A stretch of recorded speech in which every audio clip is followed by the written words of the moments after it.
Assalamualaikum warahmatullahi wabarakatuh. Kami dari kelompok 3 akan mempresentasikan tentang pengukuran ranah psikomotorik hasil belajar. Yang pertama yaitu pengertian ranah psikomotor atau taksonomi pendidikan. Ranah psikomotor adalah ranah yang berkaitan dengan keterampilan atau skill atau kemampuan bertindak setelah seseorang menerima pengalaman belajar tertentu. Hasil belajar ranah psikomotorik pertama kali ditemukan oleh Simpson pada tahun 1956 yang menyatakan bahwa hasil belajar psikomotorik ini tampak dalam bentuk keterampilan skill dan kemampuan bertindak individu. Hasil belajar peserta didik dapat dikelompokkan menjadi 3 ranah. Yang pertama kognitif, yang kedua afektif, dan yang ketiga psikomotor. Ketiga ranah ini tidak dapat dipisahkan atau satu sama lain secara eksplisit. Ranah kognitif berhubungan dengan kemampuan berpikir, termasuk di dalamnya kemampuan menghafal, memahami, menerapkan, menganalisis, mensintesis, dan mengevaluasi. Menurut Mardapi, keterampilan psikomotor ada 6 tahap. Yang pertama, gerakan refleks, yang kedua gerakan dasar, yang ketiga kemampuan perseptual, yang keempat gerakan fisik, yang kelima gerakan terampil, dan yang terakhir komunikasi non-diskursif. Yang B yaitu tingkatan atau level dalam ranah psikomotor. Ranah ini meliputi kompetensi melakukan pekerjaan dengan melibatkan anggota badan serta kompetensi yang berkaitan dengan gerakan fisik atau motorik yang terdiri dari gerakan refleks, keterampilan gerakan dasar, kemampuan perseptual, ketepatan, keterampilan kompleks, serta ekspresif dan interpretatif. Kategori yang termasuk dalam ranah ini yang pertama yaitu meniru, yang kedua memanipulasi, yang ketiga pengalamiahan, dan yang terakhir yaitu artikulasi. Ya, selanjutnya di sini saya akan menyampaikan poin yang ketiga, yaitu tentang contoh masing-masing domain. Yang pertama, domain yang pertama yaitu P1 meniru, yaitu menyalin, mengikuti, mereplikasi, mengulangi, mematuhi, mengaktifkan, menyesuaikan, menggabungkan, melamar, mengatur, mengumpulkan, menimbang, memperkecil, membangun, mengubah, dan seterusnya.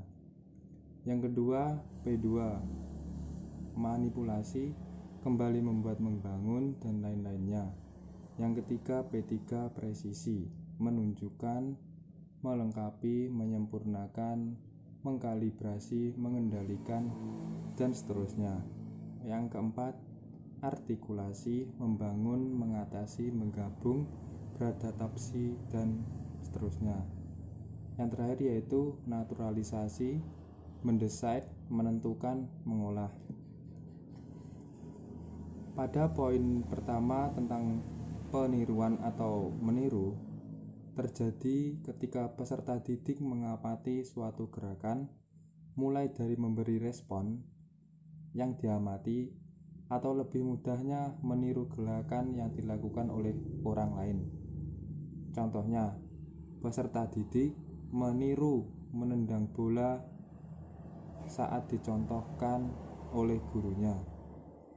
Yang kedua, manipulasi, yaitu menekan perkembangan kemampuan mengikuti pengarahan, penampilan, gerak-gerakan pilihan yang ditetapkan melalui latihan. Lebih mudahnya melakukan gerakan berbeda dengan yang diajarkan. Contohnya, peserta didik melakukan gerakan menendang bola dengan gaya sendiri yang tidak persis yang dicontohkan oleh gurunya. Yang kedua yaitu ketetapan, melakukan gerakan yang tepat dan akurat. Contohnya, peserta didik menendang bola lebih terarah dan lebih tepat sasaran. Yang keempat yaitu artikulasi, memberikan sentuhan seni dengan menggabungkan beberapa hal yang hasilnya sebuah harmoni. Contohnya, peserta didik menendang bola dengan gerakan melengkung atau gerakan pisang. Yang terakhir yaitu gerak naturalisasi, gerakan yang berkualitas menjadi bagian dari dirinya yang ketika dilakukan terjadi secara refleks. Assalamualaikum warahmatullahi wabarakatuh. Baik, di sini saya akan melanjutkan poin selanjutnya, yaitu tentang kata kerja operasional.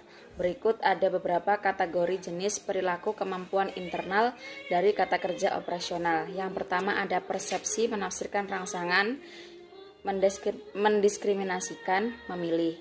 Serta yang kedua ada kesiapan berkonsentrasi, yaitu menyiapkan diri fisik dan mental, bereaksi, mempersiapkan, memprakarsai, serta menanggapi dan mempertunjukkan.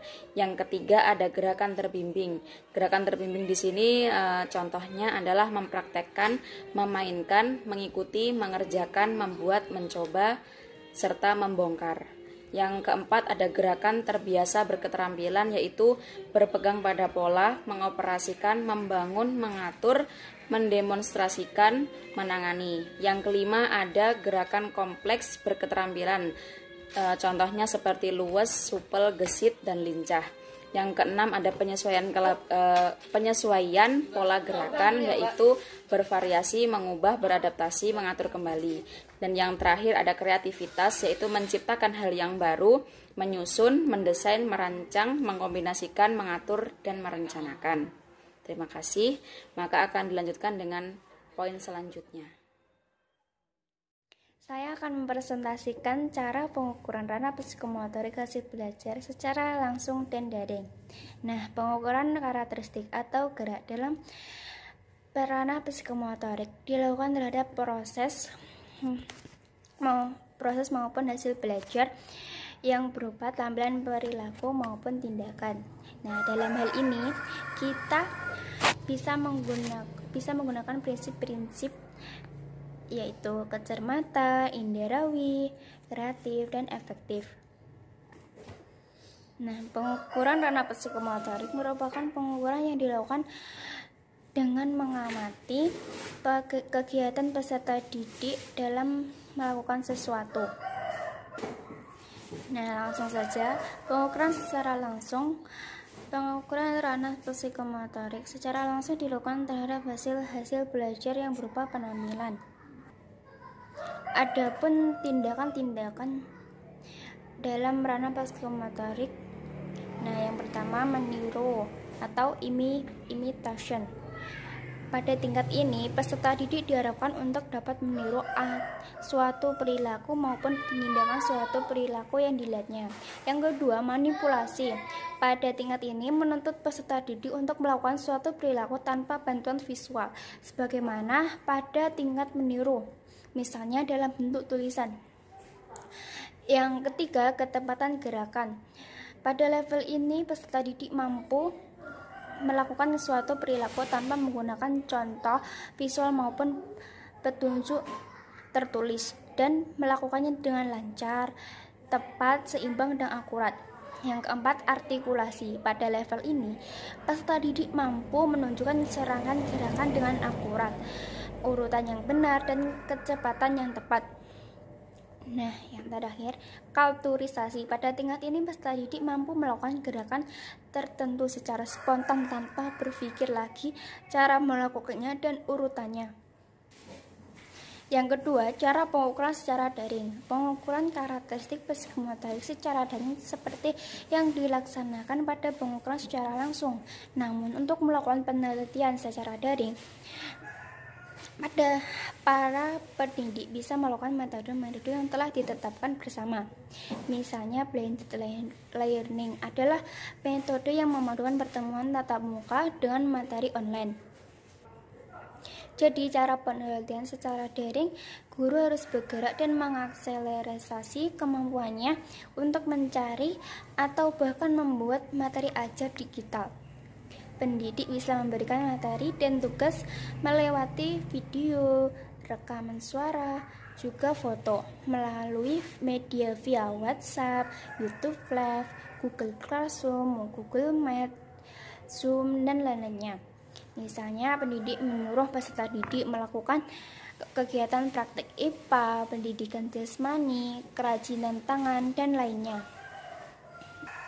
Penilaian ini cocok digunakan untuk menilai ketercapaian kompetensi yang menurut peserta didik menunjukkan unjuk kerja. Unjuk kerja yang dapat diamati seperti bermain peran, memainkan alat musik, bernyanyi, membaca puisi, menggunakan peralatan laboratorium, dan mengoperasikan suatu alat. Pengukuran ranah psikomotorik perlu memperhatikan hal berikut. Yang pertama, langkah-langkah kerja yang dilakukan peserta didik untuk menunjukkan kinerja dari suatu kompetensi. Yang kedua, kelengkapan dan ketepatan aspek yang akan dinilai dalam kinerja tersebut. Yang ketiga, kemampuan-kemampuan khusus yang diperlakukan untuk menyelesaikan tugas. Yang keempat, upayakan kemampuan yang akan dinilai tidak terlalu banyak sehingga semua dapat diamati. Nah, yang terakhir, kemampuan yang akan dinilai diurutkan berdasarkan urutan yang akan diamati. Sekian dari saya. Apabila ada kesalahan dalam ucapan maupun lainnya, saya mohon maaf. Wassalamualaikum warahmatullahi wabarakatuh.